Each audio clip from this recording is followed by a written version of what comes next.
everyone. I'm Rachel Warren. I'm your host. We're going to be getting started in a few minutes. Please pop in our chat and let us know where you're from. We'd love to hear from you.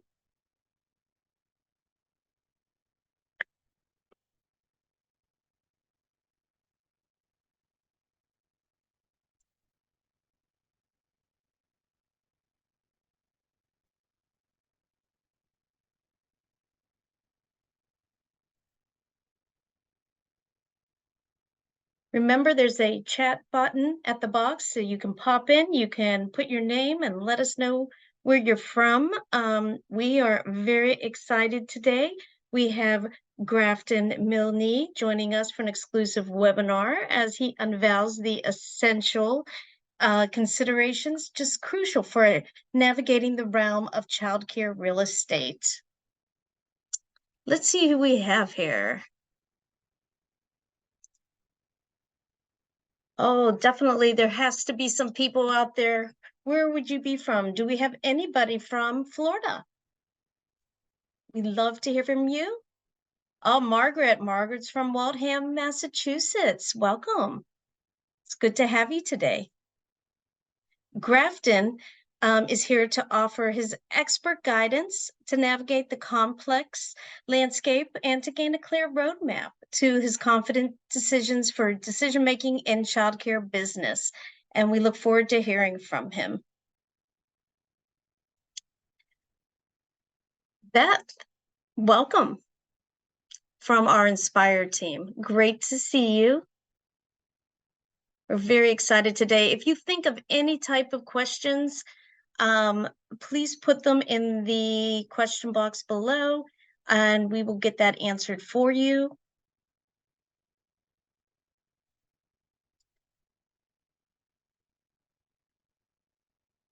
It's going to be very exciting and we look forward to this. I know that real estate is something that I'm also passionate about, so I look forward to hearing about this. Hello, Jessica.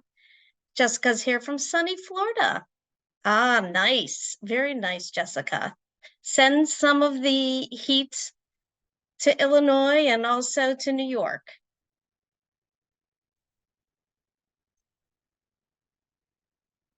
Is there anybody else here from Florida that wants to help send any heat our way to Illinois and to New York?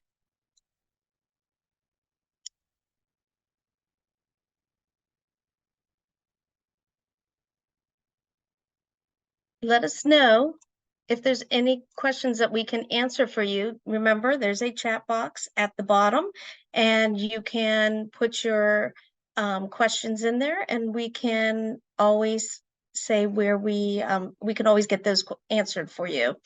Hello, Jen from Texas. Oh, good. We could use some of your heat down here in Illinois and New York. So send it our way. Nice to have you with us. We're really looking forward to this.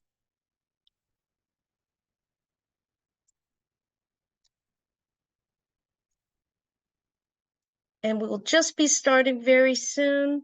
We're really going to have a great time here with Grafton Milne, and he's going to talk to us about commercial real estate with your business.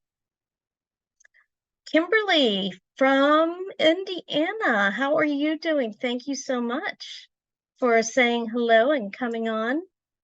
I know that everybody is going to really enjoy this, what we have planned for you.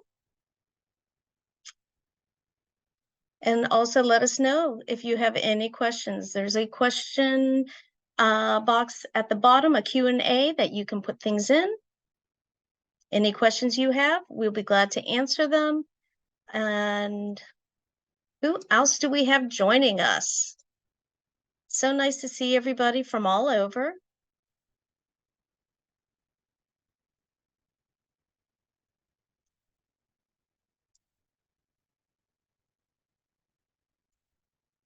And let's see, we've got, is that Joni from Hawaii? Oh my, very far away. So we're going to start here in a few minutes, and we really look forward to hosting this webinar, and we really enjoy this. Hello, Bojana from Ohio. So nice of you to let us know you're here. Great to hear from you. I am Rachel Warren. I am your member advocate from InspireCare. I'm one of the member advocates. And I look forward to being on this webinar with you. So let's get ready. We're going to have a fun-filled session here. I know I can't wait. We have our agenda, what Tony will be going through with our housekeeping, and you will find out more about Grafton Milne. If you need to get a certificate for the webinar, just put a note into the chat or Q&A, and Sarah will be sending out everybody their certificate. So please look for that in the chat.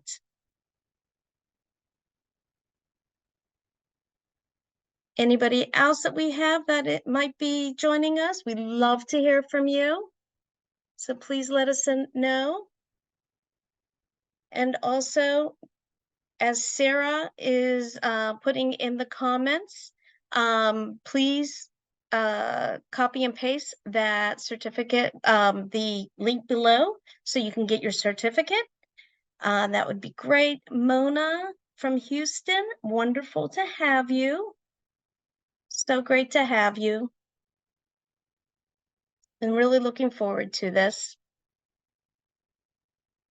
And we are going to have this wonderful webinar hosted soon by our founder and our owner, Tony D'Agostino.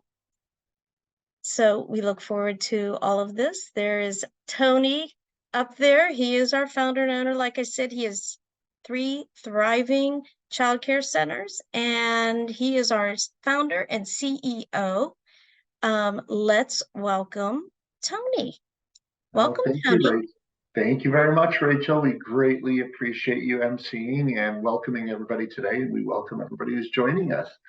So I will take the baton from here and greatly appreciate it. Rachel will also be available through the chat and the Q&As if you do have any questions. So thank you, Rachel. We'll talk to you soon. Today we're going to get started here in just a moment. I want to thank everybody for coming today. We really, I connected with Grafton midsummer, and a really unique gentleman. I'm very excited to have him here today, and we are too, because a lot of things that we talk about at InspireCare 360 is really what is the realm of supporting your office, supporting your schools. And we look at the P&L, we look at balance sheets like we did last time when we were doing some tax planning. And now what we're really looking at is, one of those things that is relatively expensive to our overall expense structure. And that is the cost of the property we are on, whether it be leased property or purchase property. So today we're going to talk more about that. What we're going to do first, though, is go through and do a little bit of housekeeping. So you saw this pop up for a second. Last time I did just a mini demo. I'm not going to be doing it this time. But InspireCare 360 or IC360 Rep is a solution that we have developed at InspireCare 360. The solution itself is something that you are able to use to dramatically increase your star ratings. This is really about how do you get your presence and star ratings up. As we all know, if we go on to Amazon or to something else, one of the very first things we do is we look at star ratings. If it's a 3-star or below, we tend to pass right by whatever that is. If it's 4 or 5 stars, we tend to look at that and really be interested in it. But you'll also notice too, one of the things is when you look at star ratings, quite often, if you don't see like 200 plus star ratings or the like, and you see only like 2 or 3, you're like, I wonder if they put up their own star ratings. It's the same thing with our childcare schools, our Montessori schools, our academies, is we are highly dependent upon the families and the staff that use our schools. And quite oftentimes, that could be a very much of a positive for us, but it also could be a negative if you have a staff member for some reason who chooses to leave because they feel they were slighted or something and goes on line and starts giving negative star ratings, or the same with maybe a family, for some reason things hadn't worked out or the communication didn't work out. They could do an awful lot of damage. And we know in social media, the damage that can be done, especially with star ratings and the like, can be very lasting. You cannot have star ratings for the most part removed off of Google or Facebook or Yelp or care.com or many of those other sites. They will allow you to comment towards them, but quite oftentimes you do not get a chance to remove them unless they name someone. So the value of IC360 Rep is an all-in-one platform. It allows you to monitor, manage, and also respond online to your star ratings. But what it really does, it allows you to send out a request for star ratings. This means that you will send out to your families, you can send out to your staff, you can send out to your tours or your interviewees after they've had a tour or interviewee to ask how it's going. It is a fantastic way for the owner operators to get a direct line of view of what is going on directly with your schools. And it allows people to give feedback. Crazily enough, when we use this for my own schools, I'm actually very interested in seeing when I can get a 3-star or under. I don't want that, but if I do get a 3-star or under, it doesn't go onto one of the websites. It gives you an opportunity for you to fix that first. So it comes to you saying, would you like to fix it? If it's a 4 or 5-star, it brings you right out to the website. So you get not only to respond immediately and get it out there, you also get analytics too to show you where are the areas that you are really trending, where your strengths are. And it helps you obviously build a lot of trust in the marketplace. If we think about it, why do people use schools? You can advertise like crazy. But if your families are not saying great things about you or your staff aren't saying wonderful things about you, it is like pushing a rope uphill. It's a real battle.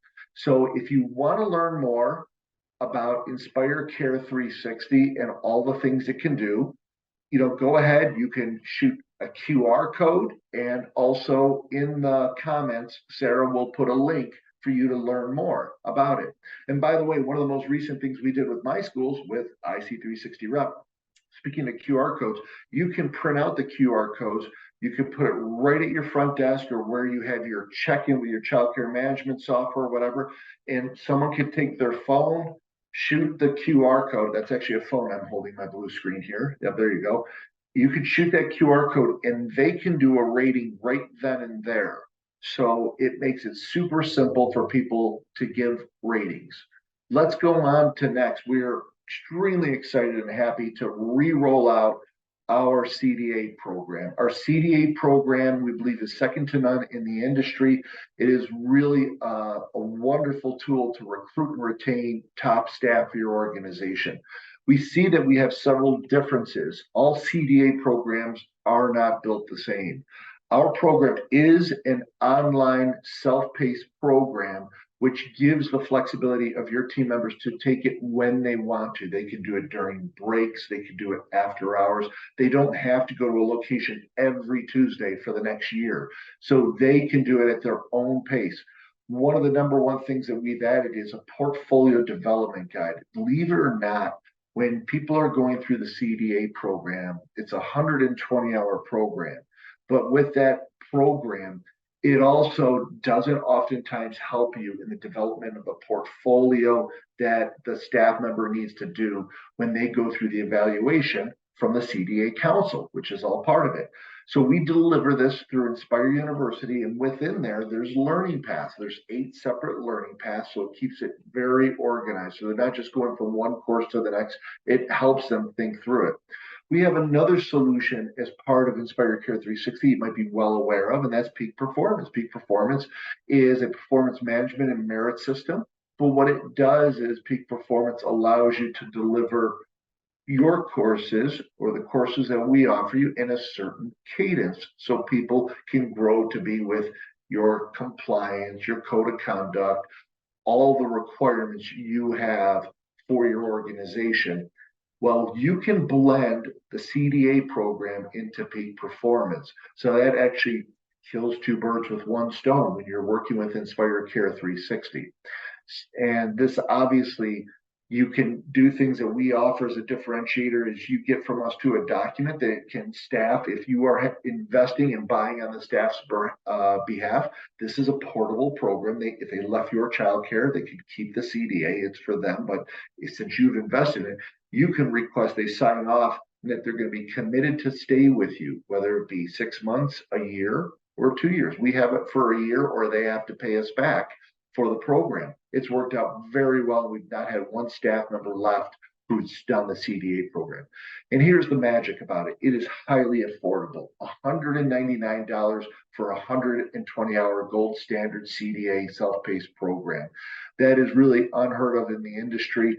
$99 for renewal. So this sort of changes things and flips it on the head, where we used to have staff who would pay for it. Maybe they go and get some money from the state or a grant or reimbursements to some degree for some of the program. These programs are so affordable, you can really use it as a recruitment and retention. Imagine being able to put out on, your Indeed ads or other ads that you are willing to commit to offer a CDA program for your new hires to make sure you meet those requirements. And it's as quick. If you're going through a relicensing and you need to make sure that people are at least in a plan of study, we literally can have this up and running in the same day for you. That's how active and responsive we are to you. If you are a non-member coming to us and want to take advantage of this program, we still have a non-member rate and renewal, but there are also volume discounts for large entities and enterprises. The support is that we do electronically deliver it, and you have full control as management to deliver it, but you also have the ability to know when a person started the program, if they've bookmarked it, where they have bookmarked it, and when they've completed it. So you have full tracking capability on our program as part of Inspire University. And we also, through our member advocacy, which you met Rachel up front, she's one of our stellar member advocates. She and her team are very responsive. So if there's an administrative question or if there's any question by your staff, it's 1 phone call away and we answer the phone. So we pick up right away and we're working on that to answer it. So with no further ado, we're going to move forward and we're going to get to our main guest today. So Grafton, Milne, if you want to pop on Grafton, you can. I'll give a little bit of a bio for you. Co-founder and designated broker at Milne Group Commercial Real Estate, and co-founder not only of real estate, is an expert in the childcare real estate, and has authored a book that he actually sent to me, and I had an opportunity to read through, called The Childcare Center of Success. We have a little special for you in a second here. And he's really had a great perspective to look over this industry and really decide to dive right on in. Holds obviously some top, I shouldn't say obviously, but holds some top designations in commercial real estate and the area of early childhood, but is also not only with professional achievements, he has a wonderful family out in Phoenix, Arizona. Welcome, Grafton. How are you today? I'm doing awesome, Tony. Excited and grateful to be here. Well, we're really excited to have you here today. Thank you so much for joining us. We really appreciate your participation today. If before we get started here, Grafton, and I'm going to hand over the reins to you, I just want to ask you a couple of questions. So how does a real estate guy get involved in the childcare market space? Yeah, really by happenstance, probably this was 2010, maybe 2011. We had a client come to us and said, Grafton, I've got this piece of real estate in a suburb of Phoenix. And it was actually a La Petite Academy that was coming vacant. and said, hey, what should I do with this piece of real estate? So like any good, realtor or broker, I started thinking who would be the best next fit for this piece of real estate. And so I started creating a list of different childcare providers in the area that may be looking to expand or grow, and was able to get that property sold for him. And surprisingly, a couple months later, he called. He had another childcare center that was on the other side of town that was a child time that was coming vacant. Said, hey, you did such a good job on this one. How can you help me with this other property?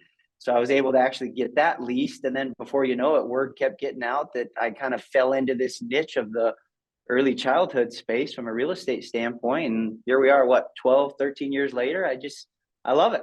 Yeah, well, that's absolutely wonderful. There's a lot of people, we've got some great friends out there with different brokerage companies and the like, who oftentimes work on the buy-sell side of the business. Sure. And there are some people out there who work on the real estate side, but I really like your approach overall and sort of your very affable means of working with the unique needs of every single different independent owner and operator. So and this is the, book that you wrote here today. And I want to ask you a question about that in a second. Sure. You can see over here on the left-hand side, we're going to talk a little bit about land purchase versus lease, acquisition strategies, overcoming, the ownership fears, developing a clear roadmap. But the giveaway we are giving away at Grafton has been generous enough to offer 10 lucky winners on our call today. So there will be an opportunity for you to be notified soon after this call who have registered to attend. Just because you showed up, you are already registered. So thank you for that offer for everybody. Of course. Yeah, happy to do it. And what had you decide to write this book? Well, I mean, like COVID, it was a very interesting time for everybody. And daily I was getting calls from individuals asking what options there are to maybe restructure their loan with their bank, or how could they approach their landlord with a lease renewal, or ask for some kind of rent concession during that interesting time. And I mean, one thing led to another. There was even marketing conversations and questions about, business plan, strategies of what can they do in that interesting time. And I thought, I need to start writing some of this stuff down. I keep having all these conversations. And so it started really early in 2020, and it was probably a 2-year process. I do have a business to run as well, so it wasn't real easy to find the time to do it, but was excited to get my thoughts on paper. And happy to share it with those on the call today that are interested. And it's been a great resource. It's been real fun to see how that has helped my business. Absolutely wonderful. That's great. So why don't we go ahead? I'll hand you the baton, and why don't you start telling us a little bit more about your presentation today? Yeah, I just really thought that a question that I seem to get daily, even sometimes multiple times a day, is people are always asking, so Grafton, how's the market? What's the market like out there? And so I don't know if Tony, if you want to start with that first slide, is really, if we want to do a quick real estate 101 here, when everyone hears that real estate is cyclical, right? That it goes up and it goes down. The real estate cycles are typically 10 to 15 years when you think about what a real estate cycle does. And so if you follow this quick graph here, and this is from the Milne report, you can Google it. They put out some really good stuff. So if you're ever curious, the Milne report is a great resource. But as real estate cycles go, they really start in that recovery phase as we saw. And what would this have been? Probably 2006, 2007, when collectively the market was amazing for everybody. And we kind of enjoyed some good times there for a few years.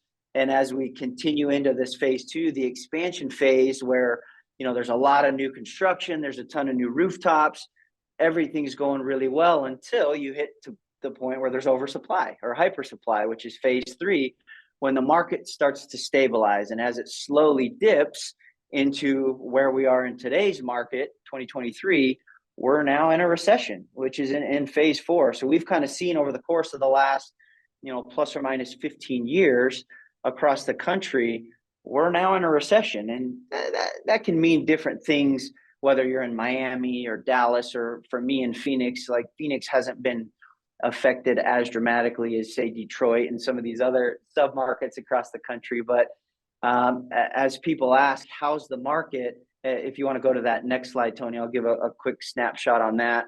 And a question for you, if you don't mind me asking. Yeah. Go ahead. Sure. When you look back at here, if we were to look at this as the general marketplace for real estate, would you put a line for the childcare market exactly the same, or would it flex differently here? That's a great question. It does flex differently because childcare is so unique in that, at least in the markets I've got a lot of experience in, there's a big difference in supply and demand. There's not just childcare properties on every corner like there are, on the residential side. It's a 3-bed, 2-bath home. You see those everywhere. Whereas a childcare property is unique in the sense that, like right now in Phoenix, there's very little inventory. So when people say we're in a recession, owners should be desperate to get buildings leased or get buildings sold, it's like, yeah, but how many vacant childcare centers are there right now? Very few. And so that keeps the market pretty stable from a childcare standpoint. Yeah, very interesting. Well, let's keep going. Yeah. So just in line with where the market is, and this is from, I think it's Freddie Mac, if you look real close there, where interest rates are today, it feels, the last 6 to 12 months, everyone sees the news, everyone's nervous that, rates have doubled, what's the Fed going to do next month? Everyone's really nervous about that. But when you look at this historically over the course of, what is this showing, the last 40 years, we're really just getting closer to probably where things should be as we follow the different trends with real estate cycles. And so have rates increased? Yes. I mean, it's clear. You can see it right here. But I don't know that we're at a point where business needs to stop. Everybody needs to hunker down in their bunker under their house and shut things down. I think there's still business to be had. There's still opportunities out there.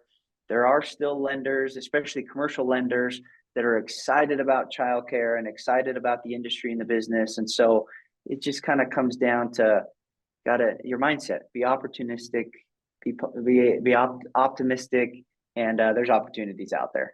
So do you see with the increases, we're obviously closer to almost like 8%, and depending on, creditworthiness and all those things, it could get higher than that too, or where your money's coming from. Do you see where this has been impeding the growth of the childcare industry at all? Or do you see that people are still continuing to invest at the same clip? We're definitely still seeing people investing in the industry. I mean, one thing that we all learned in COVID is, and we all have heard the buzzword, how essential the industry is now more than ever, right? Yeah. You can't find childcare on Amazon. I mean, it's as simple as that. And it's a service that is so needed. The industry has never been more respected than it is today. And so I'm grateful and excited about that. And I think there are great things ahead for those of us in the industry. Fantastic. Why don't we go ahead and talk a little bit about what you're thinking about here with, preparing for ownership as you have? Yeah, I just think a couple of interesting takeaways is you look at this from the standpoint of a lender. I would say in the last 12 to 18 months, 9 out of every 10 purchase transactions I've been involved in have needed some form of financing. And so I like to encourage clients to look at it from the perspective of a lender. What are they looking for? What questions are they going to ask that you can prepare for? And so, I mean, really being prepared to provide a personal financial statement. So knowing what that is and why that's important, knowing how to show your assets and liabilities and show, what stocks you have, what real estate you own, and just really knowing how to talk through your personal financial statement, because really that shows really what your financial IQ is and how you manage your money, right? Another thing, lenders always are asking about a business plan. It's pretty straightforward. They want to know they're investing in you. They're investing in you personally, in your vision and in your character and what vision you have for your business. And so your business plan is your way of helping paint the picture of why they should invest in you or why they should loan money to you. And so make sure you spend some time on your business plan and telling your story. With that is, as I mentioned, really describing your background and your experience, and that whether that's the form of a resume or being able to describe your passion and excitement for the industry, whether you've been in it for 2 years or 20 years. You want to be able to tell your story of why you think that your vision is something they should invest in. And then if you really getting granular, specific to your program, what separates your program from others, whether it's a Spanish immersion Montessori program, or if it's a real curriculum heavy preschool, whatever that is, be able to specify what makes you different in the industry. I don't know if you had any follow-up questions on anything that we've gone through there. Well, you're getting down to some of them down, and I hope you don't mind. I'm going to jump down to the finance options just a little bit. Yeah, sure. So go ahead. No problem. You have SB8 and conventional, and obviously you'll probably give some definition for that. So when we do talk about SBA, tell us a little bit, for those who may not have accessed SBA before, how that's traditionally accessed. Well, so SBA financing, really there's two options with SBA financing, and that's through the Small Business Administration. That's what that means. And so typically got to be a citizen of the United States is a requirement, or there's some other stipulations that they look outside that as well. But it's a Small Business Administration loan. Typically, it's 10% as a down payment, and then there's either what's called a 504 loan, where you have 50% is loaned through a traditional lender, and then 40%, which is where the 504 comes from, 40% is loaned through the SBA, the Small Business Administration. And there's some benefits with the 504 loan.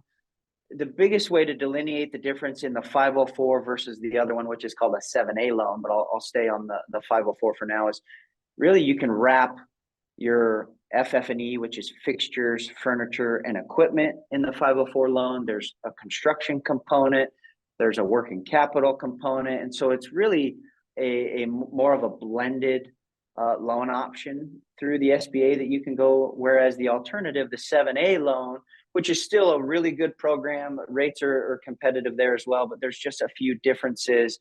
You typically can't wrap as much into the 7A loan.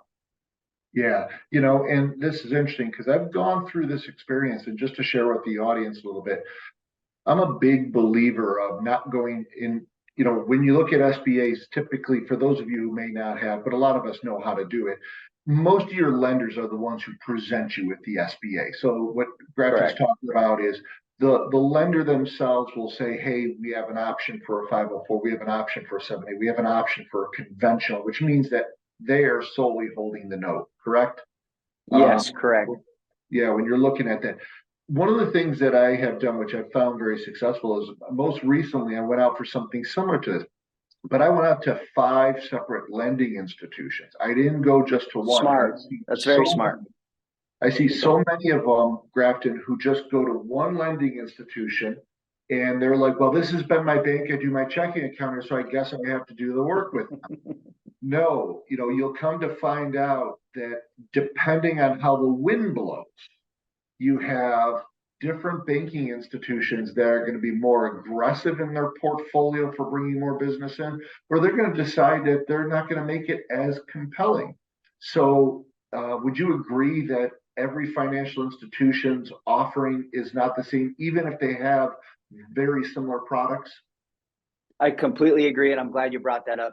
I typically tell people, whoever you bank with, that's great. Start there. Wells, Chase, whoever. I mean, they all have different programs and are all great for a number of reasons. But to your point, Tony, there are enough differences with the programs and even comfort levels. I mean, some banks are more comfortable in the childcare space than others. And the more options you can get, the better. It helps keep them competitive with rates. It helps educate you on what the differences are. And at the end of the day, you may stick with the bank that you already go with because they have all your financials on file and it seems to be a little bit of an easier process.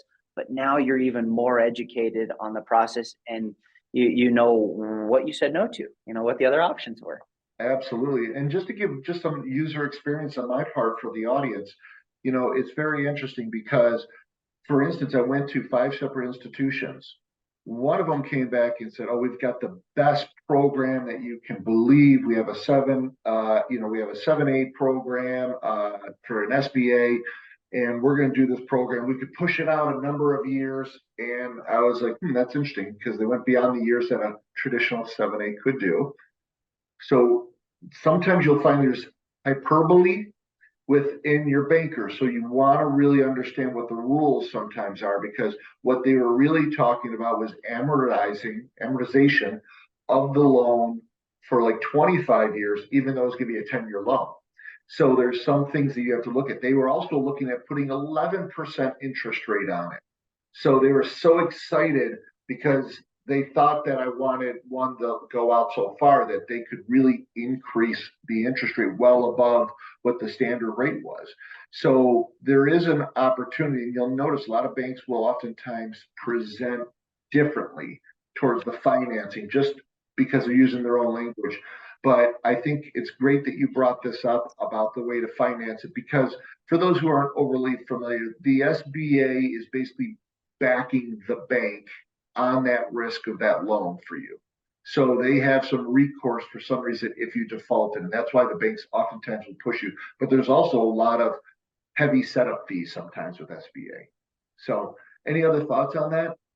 No, I just think the more informed you can be, the better. And having multiple options is always wise. And every market will have a lender who's maybe more experienced in the childcare space than others. There's so many, as you know, there's so many nuances to the childcare industry that some lenders have such a conservative approach. They don't really look at projections and your performa, because with childcare, your enrollment takes some time. You don't open your doors day one and you've got 260 kids in the door. Sometimes it takes time to enroll, and you could be 12 to 18 months before you're at capacity or where you want to be. And a lender that understands the industry and can be in alignment with you on what the vision is critical. Absolutely. Well, thank you. I appreciate that greatly.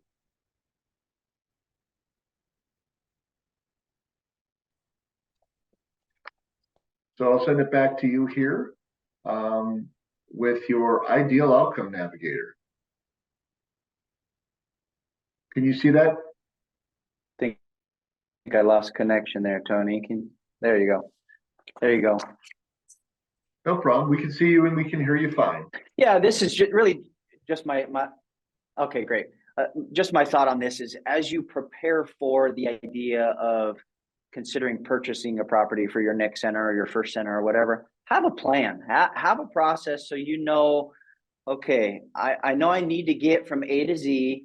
Well, who do I need to talk to? What do I need to do? This is our basic process that we take people through, so that you make sure you don't miss steps. You make sure you don't have any mistakes along the way. And really just thought I would highlight this, that make sure you go in with a plan. It's like going on vacation. You don't drive up to, in our case, drive up to the Grand Canyon and take the kids across the West Coast without a plan. You've got to know where you're stopping, what you're going to do. And I really encourage prospective buyers to have the same type of approach.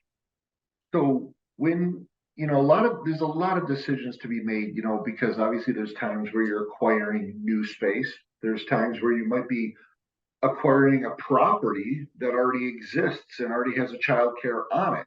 Okay. So there's things, there's also opportunity, like, just harking back to the slide you had originally with rates being a little higher. You could look to refinance that property when rates come down, possibly, depending on absolutely. Yep. So great thought. But if you want to talk just a little bit about, and I'm not sure right now is the right time, but purchasing land for a childcare as to leasing space. And a lot of this is probably indicative of the market you're going after to a degree too, for availability. But what is your thought across that? Yeah, again, you follow your process. I mean, with a land acquisition, you got to understand what's your timing. If you say you want your doors open in 6 months, I don't think that a land acquisition is realistic because you've got plans, permits, construction, you've got making sure it's zoned properly, you've got the whole licensing process. So that's more of a 12 to 18-month process, right? So the land acquisition process, you really got to make sure you've got the right people on your team so that you're not missing steps there. Again, there's certain lenders that are much more comfortable with a land acquisition and construction component than others. So make sure that's a question you're asking if that's the direction you want to go. And then were we going to talk about leasing? Was that the other alternative? Yeah. Yeah. So, and leasing, same. There may be significant time needed for leasing as well, whether it's a property that, I don't know, say it was a freestanding dental office that was 5,000 square feet that's now empty. And maybe there's a rezone component that you have to go through there. There's probably going to be a significant tenant improvement that is going to need to be done there with construction. And so really it's understanding the direction you want to go and making sure you give yourself enough time and you've got the right people in your corner to help you get there. So Grafton, with your process, obviously you're not the banking process, but you are sort of the acquisition of the real estate process, whether it be through a lease, whether it be through a purchase. When you look at it and you're talking to, owners or prospective owners, what are you really talking to them about the idea of where they are today, as well as what maybe their eventual succession? Does that have a play in the type of property they may want from a land as well as to a lease? It absolutely does. And if you want to go to the next slide, I have a couple thoughts on that. Sure. First and foremost, I always encourage people, if they have a CPA or an accountant, that's a great place to start. They can help you understand the different structure, which I have an attorney on there as well, but they can help you structure the purchase of real estate in a separate LLC or a holding company. And in most cases, I encourage clients to do that so that then they lease the real estate to a separate LLC, which is the business that's going to be the tenant in the real estate. And there's some tax strategy to that. It helps mitigate the risk and limit liability as well. There's some wealth management thought to that. But yeah, some other things to consider as I have here with ownership considerations. We talked about the construction timeline, the licensing timeline, and go to that next slide there, Tony. Hey, before we do you mind if I go ahead. make a comment? No, yeah, go ahead. So one of the things that you have on here I think is super important. The childcare licensing process. Every state is different, but one of the things that I've found to be very successful, I've acquired, through my time, I've acquired over 6 different schools over time. I've sold over, 3 of them or 4 of them, and in the process of always evaluating and looking at opportunities. The one thing, and again, my schools are in New York, which they have a tendency to really be in your business a lot.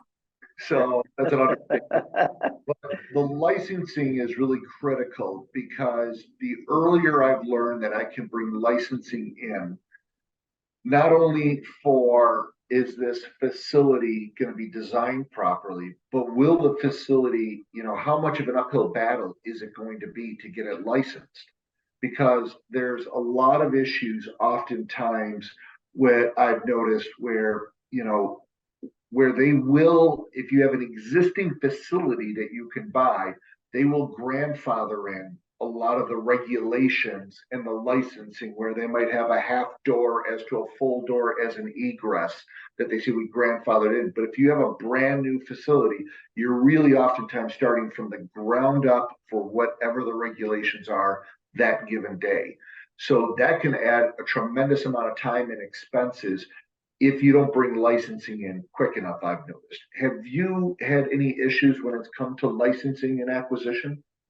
No, I completely agree with you. Too often we, at least in my experience, see licensing, it's kind of an adversarial relationship, whereas we need to approach it as they're our ally, they're our advocate, and really their role and responsibility is the safety of the children. Like, what's Right. more important than that, right? And so if we can go in with that approach and perspective that they are our ally and an advocate, I completely agree that the sooner you can get them in, the better.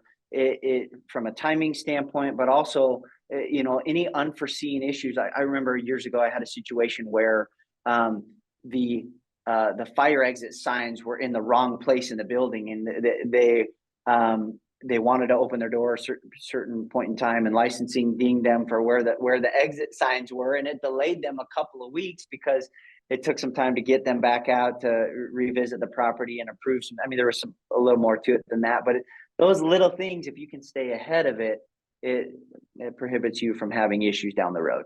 Yeah, and I think there's also considerations too of like if you're looking at acquiring an existing childcare business or you're looking to sell one of your schools, I think you want to have, and you have it up here perfectly, talking to your CPA, your attorney, but also like your real estate professional too. Yep. The idea of what may make the most sense from an asset purchase agreement as to a share purchase agreement.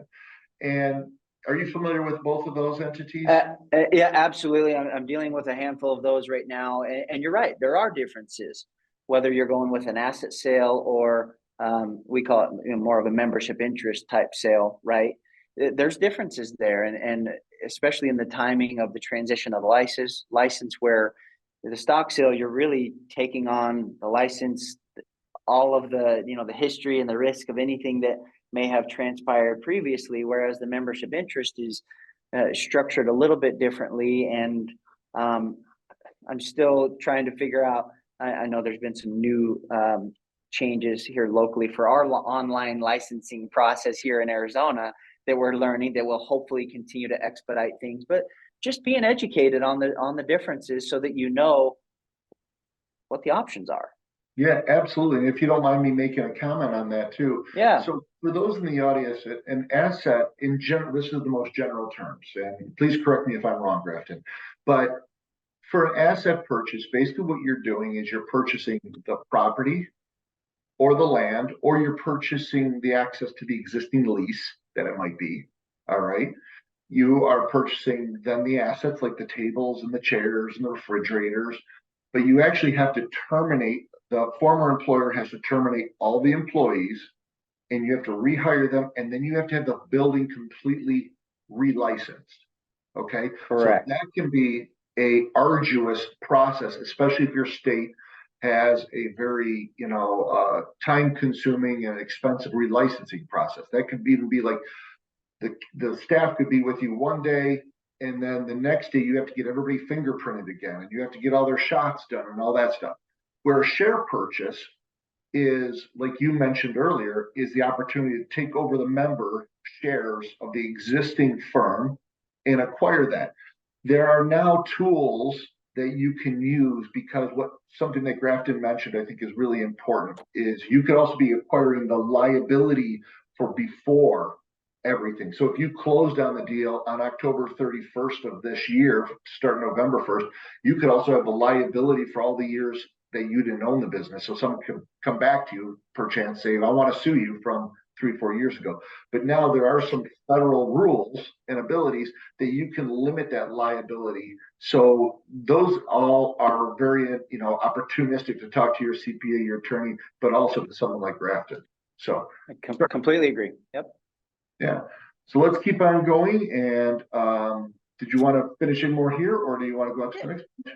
No, yeah, I think we've highlighted the majority of the rest of that, really understanding the advantages and disadvantages there, and then really comparing the purchase versus the lease. We talked about there's a lot of wealth management strategies to owning real estate. I'm a big real estate guy. I own real estate. It's my day-to-day, so I'm really passionate about it. But I mentioned different tax strategies to owning real estate as well. And just to go back to the example where you create a holding company that purchases the real estate, and then you've got a separate entity or LLC that's now the tenant that leases from your holding company. There's different depreciation that is applicable there. The benefit of being a landlord where you kind of control your own destiny. There's a lot of advantages there.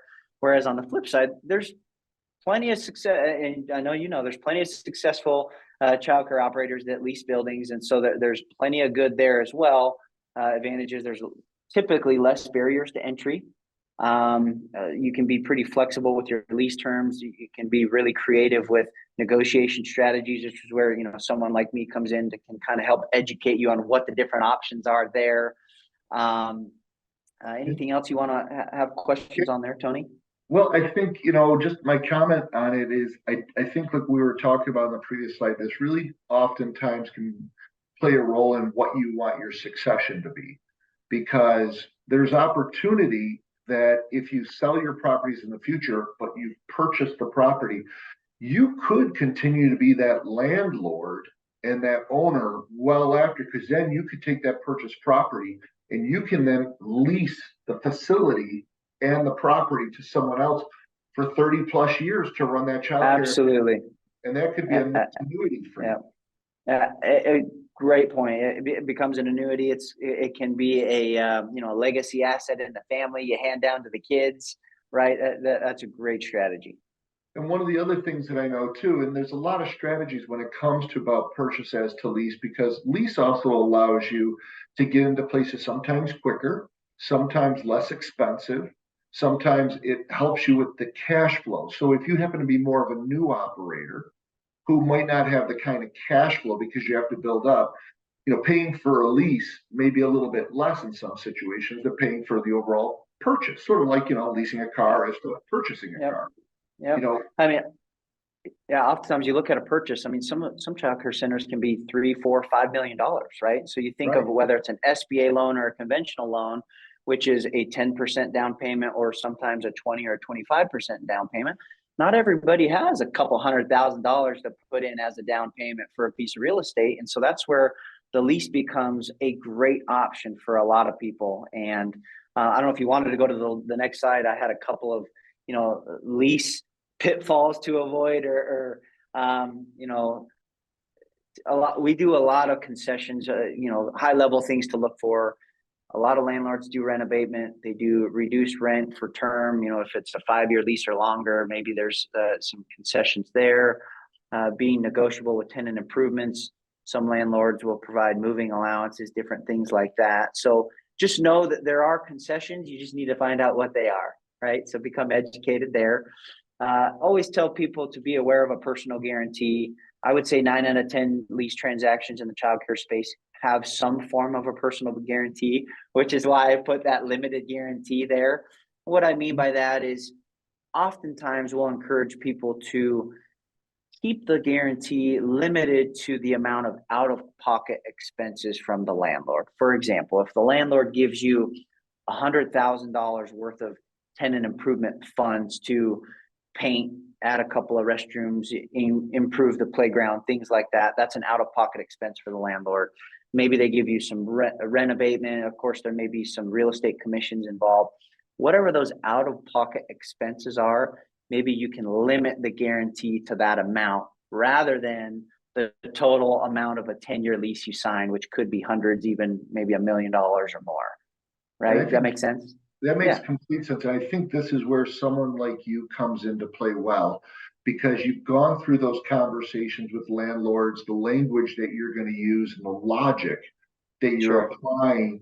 I think that Grafton is talking about. Sometimes when we're just an independent operator and we start talking about this, we may muddle around with a little bit when you might have more professional where, you obviously, you get paid for your service for selling a property, and actually in the acquisition part. But that's where I really think sometimes the real estate professional comes to play, is the nuances you're talking about here, is really looking at how do you structure a lease properly for those things that you might not see on the onset because of going through. How many deals overall have you done, would you say, in childcare leases, not just purchases, but just leases? I've been involved in hundreds of childcare transactions, whether that's purchases, leases, lease renewals, consulting assignments, opinion of values. There's so many different opportunities that we've been involved in. So leases specifically, I would probably say close to 50% of my business is on the leasing side. So I don't know. So let me ask you this. One of the things I have with my landlords, and I want to encourage everybody out there to please put a question in the Q&A. If you have a question for Grafton or, myself, either way, but if you have a question, please put in the Q&A and we'll look to get it answered. But, Grafton, when you look at least, one of the most common things is who's responsible for what. So when you look at the lease, we're all either in leases or we own the property. And if we own it and have a sweetheart lease to ourselves, that's not what we're talking about. We're talking about you have a landlord today. All right. So quite oftentimes, most of these, not all of them, have triple net leases. If you don't mind explaining to everybody a little bit about what a triple net lease is, but then also a little bit about what are the ways that you look at structuring lease to make it really clear who pays for what when it comes to plumbing in the floor, in the concrete floor, or something goes wrong with the roof, or there's a problem with the toilets because too much stuff is being flushed down them because kids are flushing toys all day long, things like that. Sure. And I would agree with you that probably at least 70 or 80% of the childcare leases I'm involved in are triple net. And so a quick summary on what that is. Triple net stands for 3 N's. So if you picture 3 N's in a row, the first N stands for common area maintenance fees, or CAMs, right? So that's if you're in a shopping center, you pay your proportionate share of whatever the common area maintenance fees are. Trash pickup, parking lot lighting, things like that are all part of a common area maintenance charge. Another N is property taxes. So again, if you're part of a big, large shopping center, there's going to be property taxes associated to that center, and you are obligated to pay your proportionate share of those property taxes.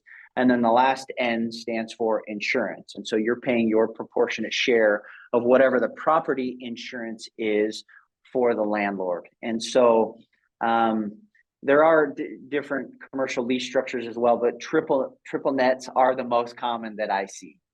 And specific to lease clauses, or how can you be more familiar with what goes into the lease? A lot of times, unfortunately, a lot of these large institutional landlords have their standard form leases, and they actually have the boilerplate language in the lease. There's not a lot of room to negotiate the structure of the repair and maintenance of the HVAC or the repair and maintenance of the plumbing. However, in those instances, if I was representing a client in a situation like that, I would either assist in helping provide like a lease abstract that dissects the lease. It's a couple pages and shows what section of the lease highlights the HVAC, highlights the plumbing. So should a situation arise, which they typically do at some point during the course of your lease, it's a quick reference to say, okay, am I going to flip through this 90-page lease, or can I go to, quick abstract? So in situations where it is in a large institutional landlord, maybe you can ask them to provide an abstract for quick reference.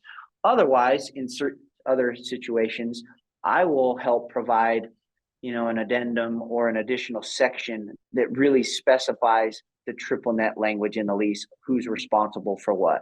Just because you want it to be crystal clear so that if an issue arises, whose responsibility it is. There's nothing worse than, especially here in Phoenix, HVAC goes down. You've got 200 children in a center. Can you imagine when it's 120 degrees? That's a big deal. You don't want to wait 2 weeks on a landlord when you thought it was their responsibility to fix it, when in fact it's your responsibility, and you could have had it fixed in 24 hours. Absolutely. So another question with leases, which some of us probably think about, but we don't act on because we're scared of what the outcome is going to be. But you have some things down here at the very last line, term of lease, and, the options that you may have, because let's say you're in a property and you're really trying to expand. You may be maxed out. You have a waiting list. You only have, let's say, 6,000 square feet. You really need 10,000 square feet, but you're landlocked wherever you're at. What typically is there options? And everybody's different. Every landlord's different. There's the large corporate, like you talked about, and then there's your small mom and pop type of landlords. If you wanted to try to negotiate out of a lease because you want to move your property, could be because unfortunately you're having a difficult time and you need a smaller property, or you have to get out altogether. or you want Sure. to go to a bigger property. Is there strategies from a real estate professional that you can do to have those conversations to possibly negate a lease? Absolutely. And as you see in this last bullet point here, it's really the term is an option to terminate. So let's say you sign a 5-year lease on a property. To your point, it's a 6,000 square foot center, but within 6 months, you're max enrollment capacity. You're at max capacity. Things are going really well, and you think, "Oh shoot, I really need more square footage." If you prepare for that on the front end and try to negotiate an option to terminate, typically there's stipulations with that clause where you have to give, I don't know, I'll use an example, 6 months of prior written notice in addition to 6 months of prepaid rent at the time you exercise the option, something like that. And if you follow the thinking there, so if you give 6 months prior written notice, and then as a termination penalty, if you will, you pay 6 months of rent, that's basically 12 months of a runway for a landlord to say, I can probably get it released from somebody else in that 12-month period of time. And so if you can approach it with a level head and say, okay, if I'm a landlord, what's a good scenario for me? There's ways of structuring, best case scenario for you. If you really are growing to pay, if your rent is $5,000 a month. So in that example, you pay a $30,000 termination fee. When your monthly revenue is $200,000, maybe it's not that big of a deal. Yeah. Plus, with the additional revenue you could gain for going into the next property. Yeah, exactly. And so that's an example. But then there's also, I just lost my train of thought on the option to terminate. There's also, I just got it. There's also, in most leases, there's a sublease clause. And so with someone, a good broker in your corner, you can understand should, things go south and it's not working out the way that you thought, and you need to vacate the premises. Looking at your sublease language, maybe you can sublease it to a friend or someone else who's in the business, and they can, put another center in there. Or maybe it's something, I don't know, an adult daycare, or it's a dog daycare, something that's similar, that has a similar real estate need, and that they can take over your lease because you planned ahead with that sublease language. So, one thing I have learned, and I appreciate you bringing these things up, even if it's not in your lease, the way I've looked at it is the lease is a contract between you and another party. However, doesn't mean at any time you couldn't come and re-propose a different style of lease. And I think you want to talk about maybe something like that a little bit, because I've done this before where I've seen advantageous considerations where we know that we were coming up at the end of a 5-year lease. And I'm like, well, you know what? I might have more leverage right now well before the end of my lease to renegotiate my future lease terms with the landlord and have it start sooner to get in some of those accommodations and improvements as to waiting to the very end. What are your thoughts? I completely agree. And if you want to go to that next slide, that's the first thing that I have highlighted here. Common mistakes that people that I experience with people is they wait too long. In that example where you're saying maybe you do want to renew, there's nothing wrong with approaching the conversation with the landlord sooner, letting them know where your head's at, and maybe you can get some more concessions. Maybe they're willing to give you some tenant improvements to keep you for another 5 years. I mean, I can't even tell you the amount of people the calls I get, and they say, hey, Grafton, I'm really looking at relocating. I've got 60 days left on my lease. There's not a whole lot I can do for you in 60 days. We needed to be 12 months or more ahead of this, right? So too often people wait too long. Was there anything else you wanted to? No. I can go on all day about some of these things. So I'm just letting you go because we're running a little bit out of time. So we're going to have to collapse. Okay. Yeah. So just to wrap up this portion here is too often they focus so much on the lease rate in the example of a lease. Let's say it's an up and coming part of town. There's not a single center within a 15-mile radius. There's 10,000 brand new rooftops. Are you really gonna let a $17 a square foot lease rate kill the deal, when you feel you want to dig your heels in the sand at $16, when you see the opportunity and you know based on your projections you're performing, in that example, your revenue could be $200,000 a month or more. Are you really going to let that small difference in a lease rate kill your future success there in a location? So too often people focus too much on the economics. And so there's a lot more to a transaction than just the lease rate. And I want people to keep that in mind. And then which really leads into that. Be careful not to let real estate decisions dictate or affect the business decision. If you know an area is right, figure out a way to be there. You want to be in areas that are perfect for your program and your curriculum. And if that means, you didn't get that extra 6 months of abated rent and you only got 5, just be willing to see the big picture. And then this last one is, too often people, and I know we've now mentioned it a few times, too often people try to do it alone. And it reminds me of one of my favorite stories. Are you familiar with the book Think and Grow Rich? Say it again. Think and Grow Rich by Napoleon Hill. It's an oldie but a goodie. It's probably, I don't know, 50 years old or more. I may have missed that one. No, it's okay. Anyway, Think and Grow Rich, great book, Napoleon Hill. He tells the story of a gentleman, R.U. Darby. This was the time of the great gold rush. He caught the excitement, moved out west, and ended up landing in Colorado. Bought some shovels, bought some picks, bought a little piece of land. Found a little gold vein, got all excited and said, you know what, I got to go get some family and friends to get out here. I've struck it rich, right? So he covers up this little gold vein, goes back east, gets some family and friends and an uncle and some other people. As they come back west, starts digging and digging and digging and digging. Weeks go by, no luck refinding the vein. Discouraged, they go sell all their equipment to this junk man in town. The junk man overhears of their situation, buys their equipment. The junk man goes and hires a geologist, a mining expert who understands gold veins and fault lines and how all that works. They go back to the Darby mine. As you go to this next slide here, come to find out the Darby's were 3 feet away from where the gold was. And maybe you've seen this picture before. A lot of people use it in different talks and things, but it's really just the point. Hire the right people, have the right people in your corner, whether it's a zoning attorney to make sure that a particular property you're excited will actually work for your childcare use, whether it's a CPA that can help you structure your entities when you're looking to purchase the real estate in a holding company and then lease it to yourself through a separate entity. Make sure you've got the right real estate people in your corner. I just can't say it enough. With the right support, you're going to make sure that you're not having pitfalls and you're avoiding mistakes.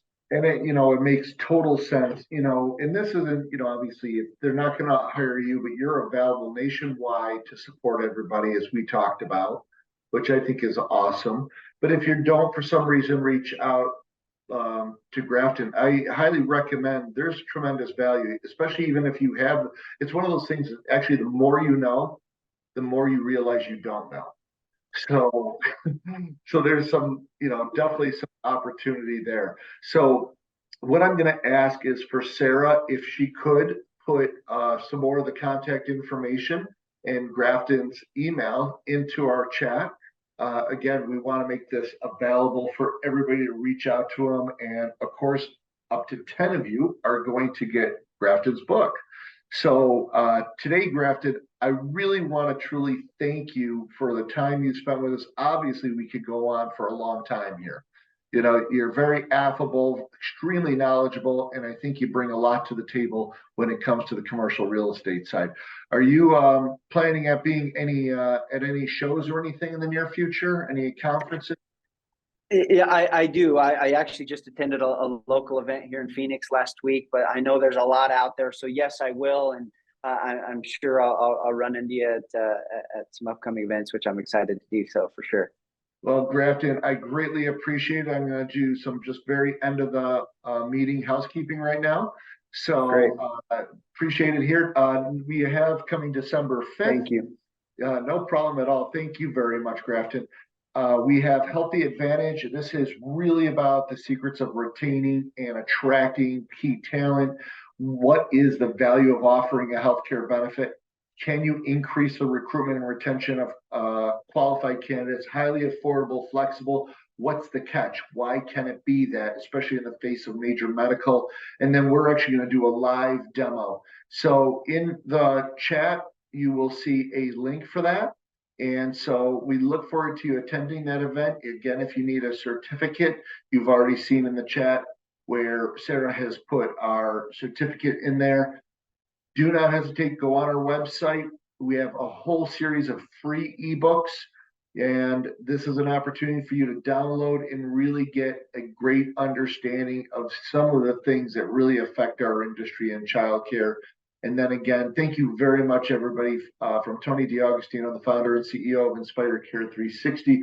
Want to greatly thank you for the time and the investment you make in helping us do these ongoing webinars. We believe that high tides raise all ships. And if there's topics you'd like to hear about, please let us know. So everybody, thank you very much. And I hope you have an absolutely wonderful day. Take care, everybody.